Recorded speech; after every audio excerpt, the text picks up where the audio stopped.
So, Ndiba ndewo no. Ndewo. None. Nkawo. Una akwụkwọ ndị Igbo na Atlanta. Atlanta Igbo Cultural Class or Igbo Cultural Class. We are broadcasting from Atlanta. We have been having this class in the past 4 or 5 years, starting with UIU Atlanta chapter.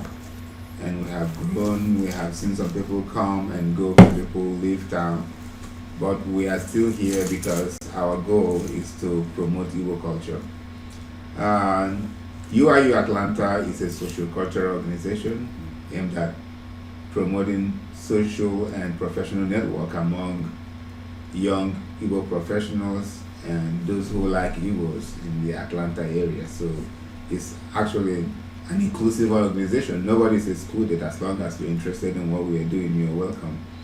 But this particular aspect of our organization, teaching Igbo language, is our effort, our best efforts to preserve and promote our culture and our language, the Igbo language. And some might wonder, why is it necessary? Why do we have to do this? First of all, I have to give a disclaimer by saying that I am not, and we are not using this forum as a guarantee to teach anybody Igbo language. Because teaching or being able to speak a language is essentially a function of exposure and practice. If you're exposed to a language and you're interested and you immerse yourself in it and practice it, you will learn. Even if you don't find yourself in an environment where you can be fully immersed in the language, if you still show sufficient interest and practice, you can learn a language. So this that we do twice a month for about 30, 40, 45 minutes is not going to teach you the language. We're just giving you the tools to work with. So if you really want to learn Igbo, the responsibility is yours to make the effort to learn and to practice. And if you have questions anytime, of course, we're here to learn. The group has about 4 or 5 instructors. I am one of them. My name is Obin Joko, an headmaster. We have one of the founders, Ugo Ezeoke. He's not here today. We have another Ugo Eze, not Ezeoke, but Ugo. We have 2 Ugos. One is Eze, one is Ezeoke. We have another instructor, Matthew Ezewudo, and we have another instructor, Olivia Madoka, and yet one other instructor, Ikenna Ilabuchi. So we are very well equipped as far as being able to teach the language. And for the audience, I know some of you are camera shy, so I'm not going to put you on the spot to introduce yourself, since it's not going to be a uniform process. So I just said, all of you who are here, we know who you are, and we welcome you all. So going back to my question, or the reason why we are doing this, why is it that we want to teach Igbo language? We're here in the United States. This is not Igbo land, and nobody needs Igbo to survive here or really to do anything. But still, over the past 5 years, there has been consistent interest in what we do to learn Igbo language. Not only to learn Igbo language, but also to learn very important aspects of our culture and important aspects of our history as a people. Igbo language, especially as it relates to Nigeria and geopolitics and all that good stuff. So why is it important? First of all, a few years ago, the United Nations, UNESCO, what does it mean in full? United Nations Educational and Social Cultural Organization, blah, blah, blah. The arm of the United Nations that is interested in culture and studies of cultures. Every once in a while they make predictions relating to languages. Language is one of the things, of course, that they talk about. And they make predictions about languages that are going extinct or that are in danger of going extinct. And unfortunately, Igbo language has since been identified as one of the languages that is in danger of being lost. And their prediction is that by 2025 or so, 10 years from now, the Igbo language will be gone. And since they made that prediction, many people have been saying, no, we cannot wait and watch our language die. And many people from different angles have been putting in efforts to try to save the language. I can say that what we do here is a part of the overall concerted efforts being made by different people from different quarters to promote and preserve Igbo language. But more important than that is also teaching people of Igbo descent about Igbo history and Igbo culture and who we are. Because almost everybody here has an Igbo name. If you don't have an Igbo first name, you have an Igbo last name. And wherever you go and you introduce yourself, you are essentially making a statement that you are Igbo. So we want people to not feel inadequate about themselves, about their identity. If you are Igbo by name, you should also be completely Igbo. Be confident about who you are and be confident enough anywhere to identify yourself as Igbo.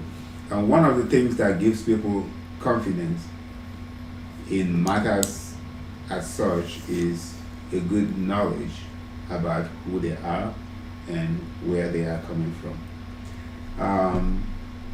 Some things I cannot say on camera, of course. But here in the United States, ethnicity is a very, very hot topic. And when it comes to ethnicity, people have different choices about how they self-identify. For instance, if you ask me, are you African American, I might hesitate before I say yes. Maybe I say I'm Nigerian American.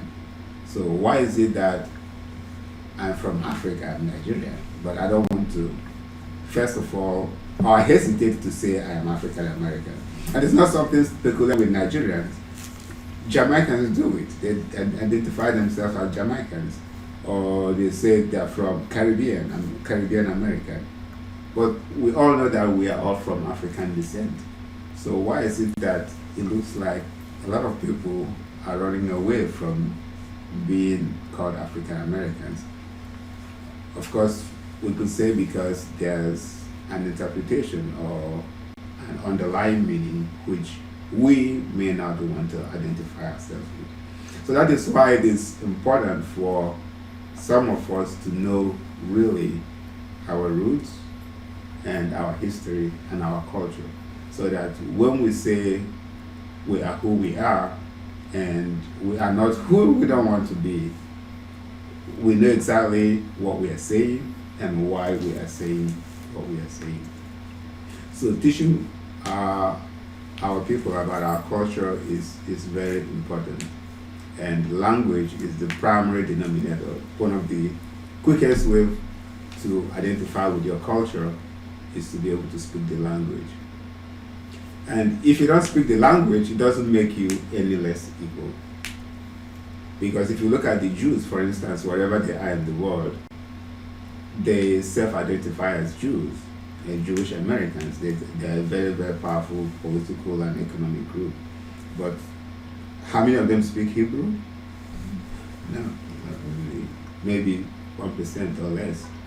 But you don't mess with their Jewish identity. So being able to speak the language is an added advantage. But just knowing who you are and being proud of your culture is very important. And when I say that, I don't mean to be necessarily ethnocentric. I'm not trying to promote our culture to say that we are better than anybody or that we are superior to anybody. But everywhere people respect the idea of relativism. Every culture has something that makes it thick, something that makes it valid. And our culture could be different from any other culture. It doesn't mean that ours is better. It doesn't mean that ours is superior. It doesn't mean that we should, on the other hand, feel inferior about everything about our culture. It's just our culture. That's who we are. And if we do things differently, we should respect that other people have the right to do things differently and do it right. And we expect the same respect for our culture. So sometimes when we talk about cultural identity, there might be things that we look at in this age and we say, oh, I don't know if I will identify with that. But that really is, it's a matter of, I guess, pressure or peer pressure, because if you look at history, every culture, you will find something that you or people in general might object to today. So we are encouraging everybody who wants to join us to understand that we are very, very proud of our Igbo culture, and we will do everything we can through this forum to teach it and preserve it and encourage others to do the same. And there's one article I came upon recently. It was written by a Nigerian called Kelechi Ani John Mary. I think she's from the United States. And she was speaking on the same topic of trying to preserve Igbo culture. And there was something I picked up from the article, an expression called social violence against your language. That's something that a lot of us Igbo people are guilty of. So she describes social violence against a language as when, say, you are fluent in Igbo language and I come to you and I say something in Igbo, instead of you responding to me in Igbo, you respond in English. That in her interpretation is social violence, and it is one of the ways that people kill a language is by being socially violent, or simply rejecting your language, shying away from it. And unfortunately, when you look at this whole renaissance, if you will, of reviving Igbo language and culture, it seems like those who are spearheading the effort are Igbo people who are outside Nigeria. If you go to Nigeria, Igbo people think that it's cool to speak English and not Igbo. And 2 years ago, when we had the UIU convention in Atlanta, the key speaker was Chika Onigwe. She's a writer. She's a very world-renowned writer. She gave a very, very interesting and thoughtful speech about Igbo language.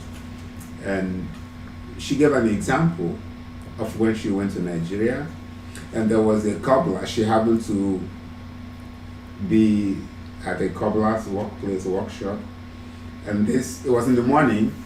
This cobbler was getting his child ready for school, and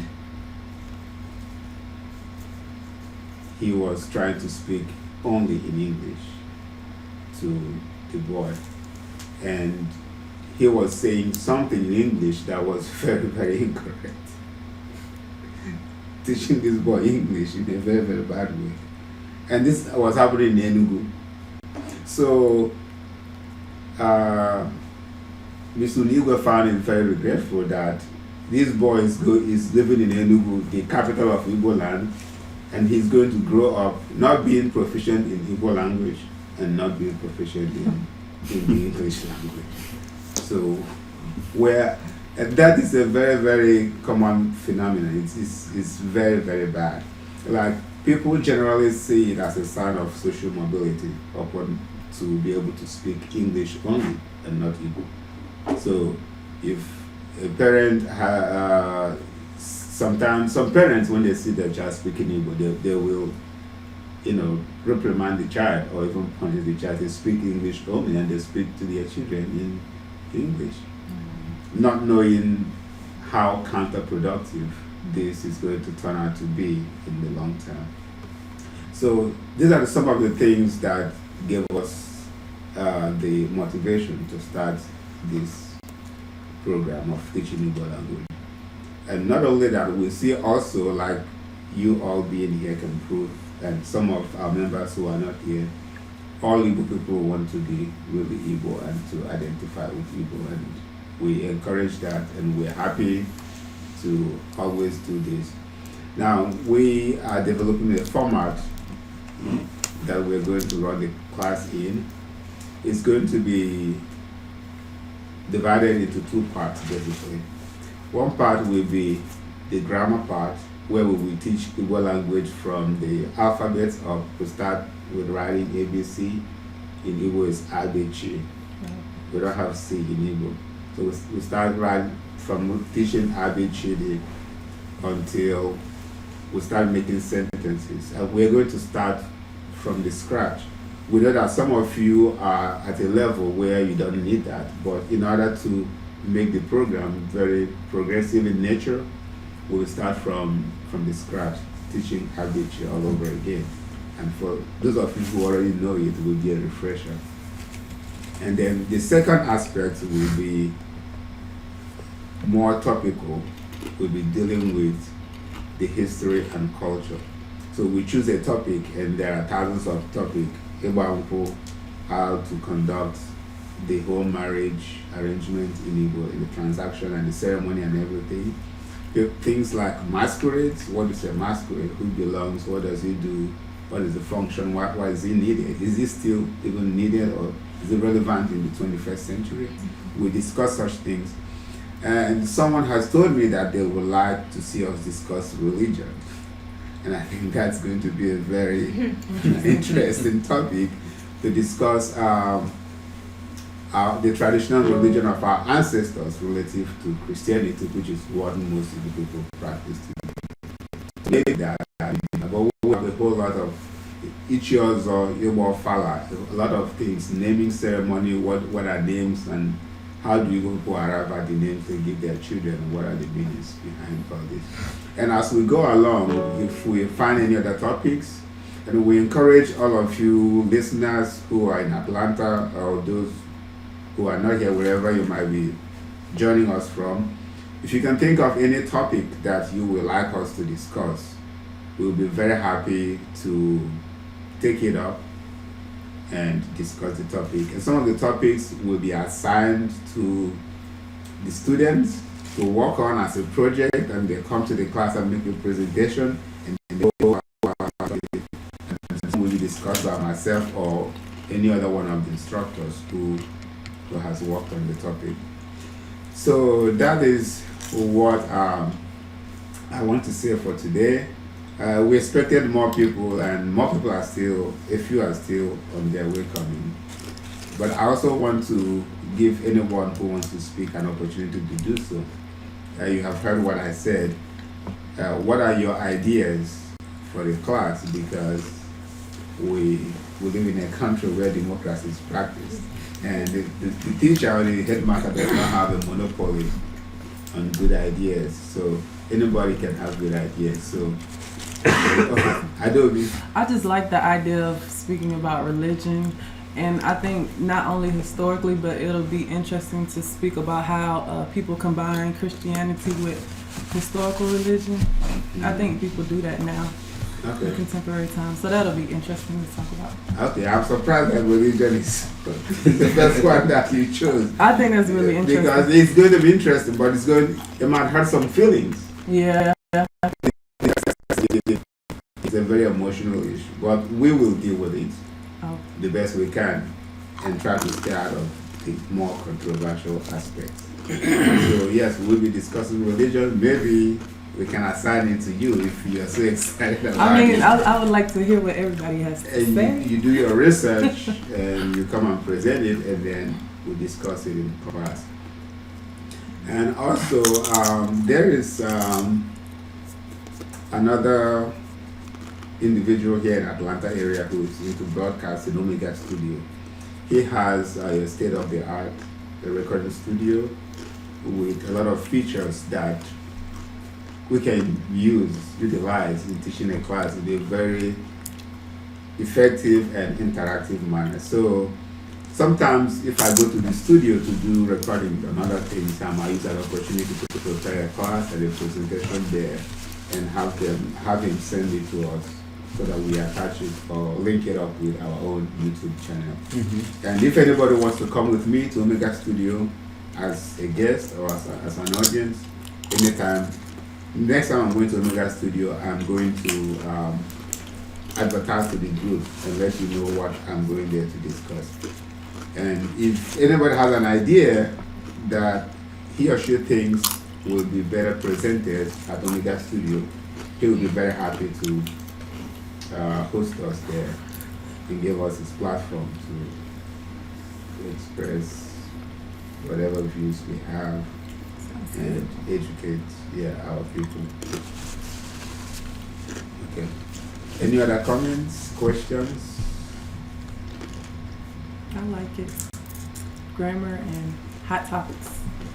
Yes, one aspect grammar, one aspect. Well, maybe we do it like we alternate, since we only meet twice every month. Maybe one Thursday we do grammar, and if that works with everybody. Yeah, I think either or works. Mm-hmm. Okay. You can do half and half. Or you can do 1 and 1. I personally prefer the half and half. Half and half. 1 week grammar, 1 week topic. Both weeks, half of the class grammar, and the other half the topic. We might not have.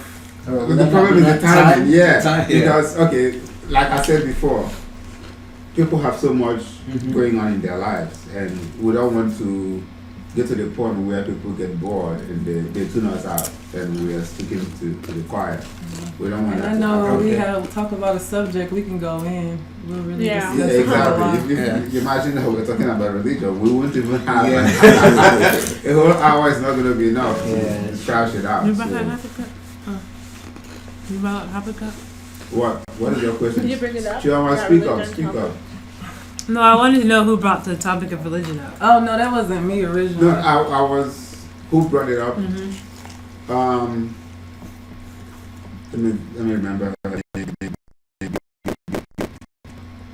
don't know what the name. Uche, Amy Orefo. Oh. Oh, Amy. Okay. Yeah, she's not here today.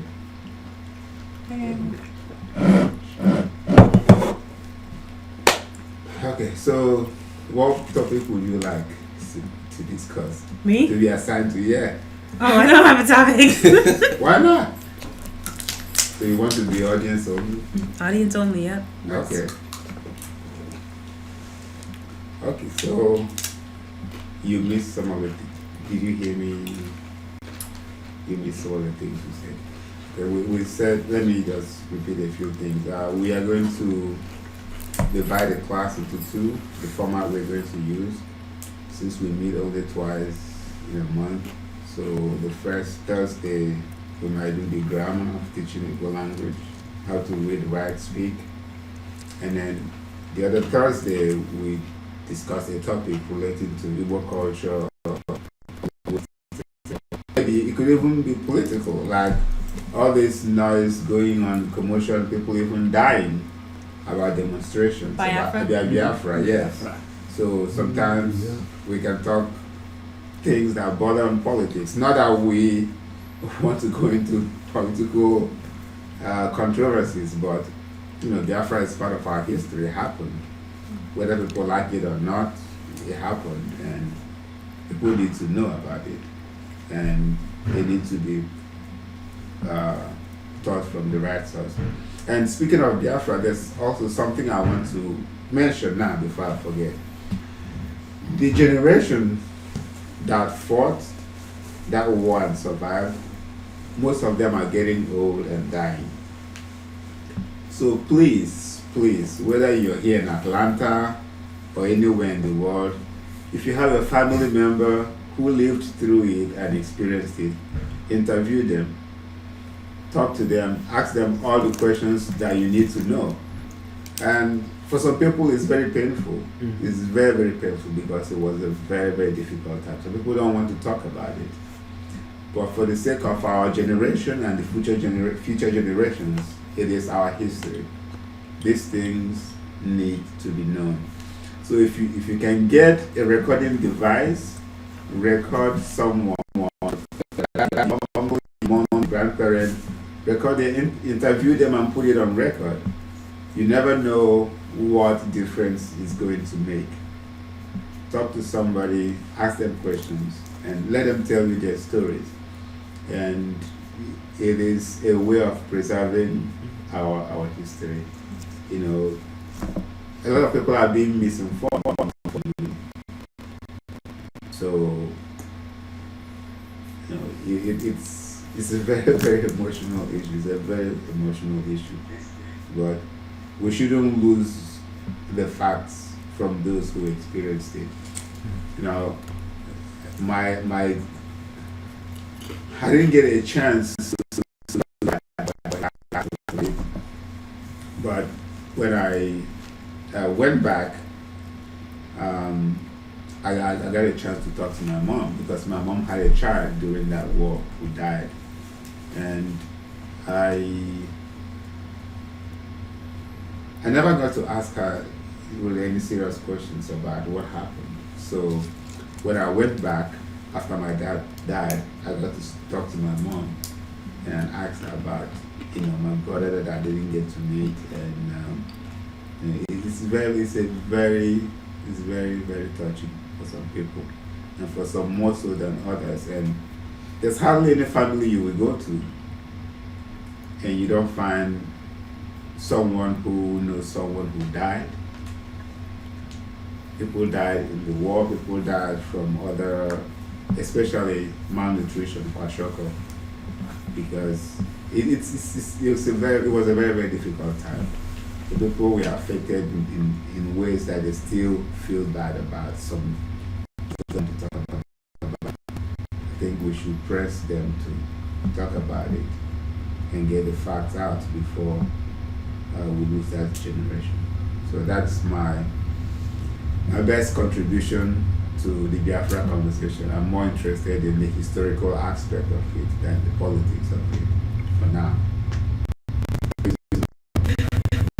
Things might change. Okay, so any other question? When were you? So, do we want to kind of chronicle that? Do we just want to move forward with chronicling that? Chronicling? DVD of some sort? Yeah, we can. It depends on what we get and what value we attach to it when we look at it. Yeah. But I mean, some people might not have enough material that is what we're studying, but you never know what you are going to find. So just ask, and if we can put it together like a DVD, that would be awesome. Yes. What are you smiling about? Woke now, speak.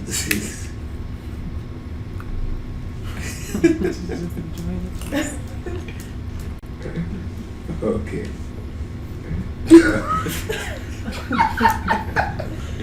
It might be Donna Summer. Dana Ross. No, Dana Ross. Dana Ross, yeah. She had hair like him back in the day. And I think she was beautiful like him. Oh my gosh, not on camera. This is on It camera. is on camera now. So what?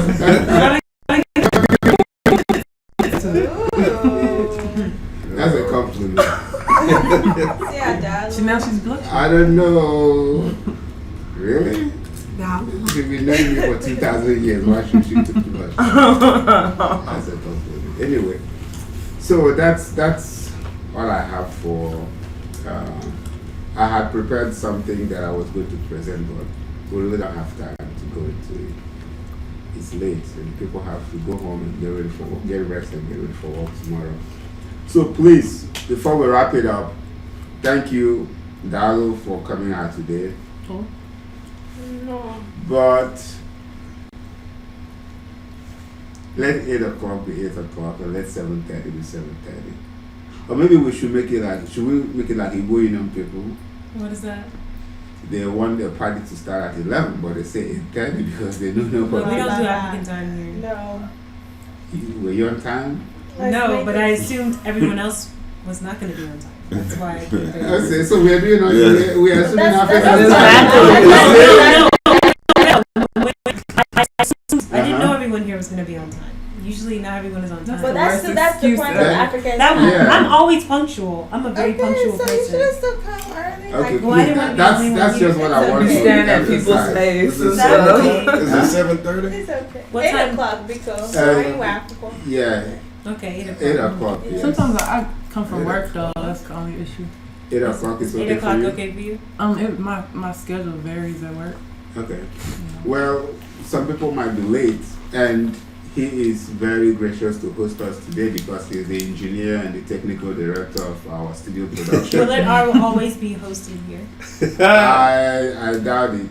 Why are you laughing? So if he wants us to, we can do that, but we don't want to put too much burden. Our equipment is really nice. Will it be rotated? Like, Yeah, if anybody wants to host us, and it also, the beauty of it, like we have done in the past, is that it enables us to know, to visit one another and know where we all live, just in case I get a flat tire like 2 o'clock in the morning. I'm just kidding. I'm just kidding. Can we hold it on a Saturday one day? Just for the Yeah, heck of it? we can. Why that's the Saturday? place. Yeah, that's what I'm saying. Because it'll be easier for me to host if it's on a On Saturday. a Saturday, okay. Yeah. Yeah, so if you know any month that you want to host, you give us. And I'll be able to cook notice. for you and do the whole Ooh. nine. Well, Why can't we Okay. just move it to Saturdays? To Saturdays. Is that more convenient for everyone? I mean, Those are people's party days though, so I don't know. Oh. Saturday, I'm not what saying I time? will This is want Oh, to. you know, Saturday you're right, morning. you're right. No, you're right, no, I'm sorry. not Saturday. No, you're right. Thursdays are fine. Thursdays are fine. Thursdays But once in are a fine. while, if someone wants to host and cannot do There's a Saturday cooking class. Saturday. Saturday cooking class? Where? Oh, I'm just saying. It's on okay. the In the schedule. past. Is that, yeah, in the Yeah, past. in the past. Oh, yeah, there's been, yeah. Oh yeah, the breakfast Yeah. gathering. Yes, Yeah. yes, exactly.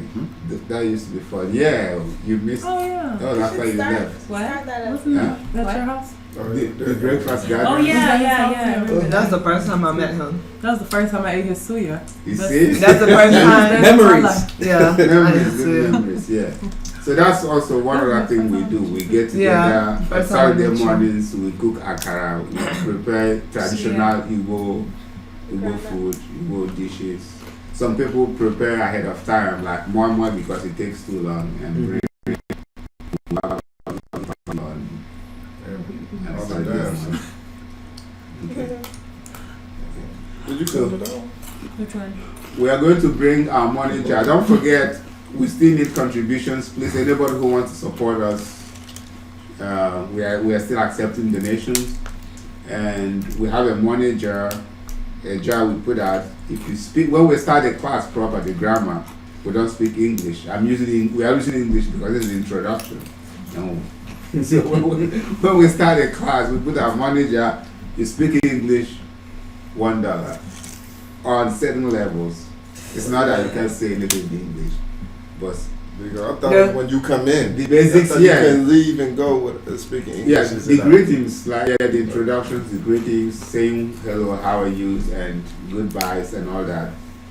We have covered that sufficiently, so nobody needs to be saying how are you or how's work in English. When we start properly, if you say that, it's $1. So that's one of the ways we. You carry the So joke. just bring change. Huh? Can you bring coins? You'll have to take notes. When the 'cause I know time comes, everybody That's to be in has charge. Okay, thank you again, Dallon. True That's well. why Thank you you're very all- much Oh, for hosting the class today. So, I guess that would be When's the next class? first Thursday in February. It's the first Thursday and the third Thursday. That's standard. Unless if anything happens that we need to change, we're still on the same schedule. What happens on when you have 5 weeks? We just first Thursday and third Thursday. Okay, not that fifth. And No, not the 52. fifth one, no. Well, But if you want to host it for the fifth, but the thing if we do the fifth one, then we have to still do the first Thursday, which Right. makes it 3 Thursdays back to back. It'd be 2 Thursdays. No, okay, yeah, 2 Thursdays. Well, we'll see how that's good. I mean, Okay. Yeah, I know what. I'll host on the 5th. Only the fifth one? Mhm. You're not serious. Well, that's not bad actually. You have I think it's 4 months in a year where that happens. So I'll host sometime this year. okay, very good. Sometime this year. I just don't cook. You made some delicious pizza. You just that order put in the us oven. pizza and I know, right? Chips and and salsa. and chicken wings, and buffalo wings. I cook, but I don't know if I'll have time. We'll give you time. We can do it on Saturday. Don't worry. I'll make my puff puff. Yeah, do that. Do that.